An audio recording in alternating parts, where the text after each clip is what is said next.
Could you just describe the challenge of matching up against McDavid? And then there was one play in particular that stuck out to me. I think he tried to chip the puck past you in the neutral zone, and you were just able to get a body on him and keep him from getting going.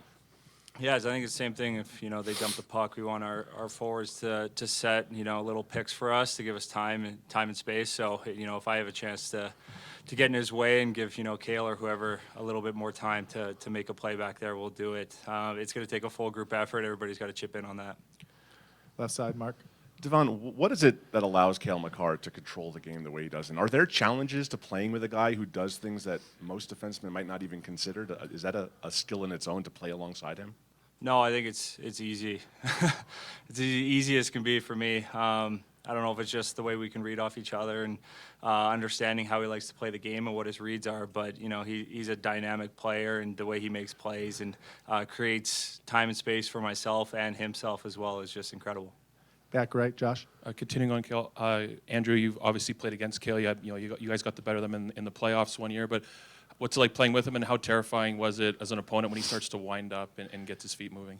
Yeah, I think he's just, his edge work and how he moves with the puck and how he gains ground on you with just moving and his hip work. And, he's the type of guy when you're in the O-zone, when you have him out there and then him too, you got to get the puck to them and you got to get the puck in their hands because they make things happen. So, but he defends well and he plays offense so well because just how he moves his feet, how elusive he is, and how quick he is to get on not only the offense but the defense, and that's why he's so good defensively, is because he's usually in the O-zone the whole time.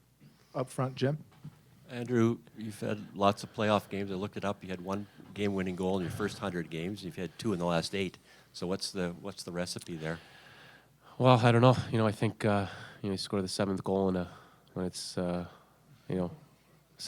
or 6-3, I think, you don't anticipate that being the game winner. So I guess that's how playoff goes. And, there's huge momentum swings, obviously, with that happened last game. And it seems like when you get goals on the board, they're important. They could be important later in the game. So, not thinking about too much. But, obviously the win is the most important thing in that situation.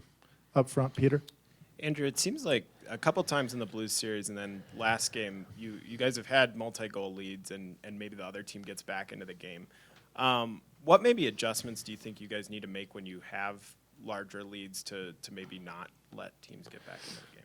Yeah, I think, it's sometimes easier said than done. I think in any sort of game, especially in the playoffs, when teams are down, they push, and the teams are so good that usually they make things happen, because they're here for a reason. So I think for us, we just need to be harder in certain situations around the net and getting pucks out and being harder around the walls.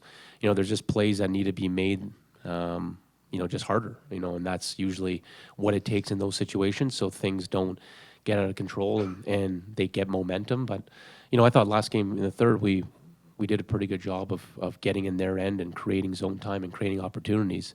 A couple of the goals were unlucky and they got a power play goal. So, and their team, once they get a couple and once they get one, they start feeling it and they create more. So, I think it's better to be in that position than not. So we'll just look at it and keep getting better. We can do a couple more. Right side, Ken. Andrew, how would you describe the integration process after the trade and what it meant to you to be able to come to a cup contender at this stage of your career?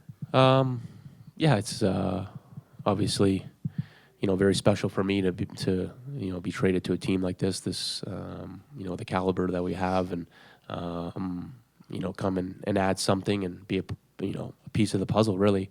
I feel like every team needs different guys and different roles and players that come in and help in different situations, and I was just trying to be that guy, and still am. So I think for me, at my stage of my career, this is a special opportunity for me, and to play with these guys on a team like this, and obviously is a really high team. Back right, Mark. Andrew, you've been around obviously for a while here.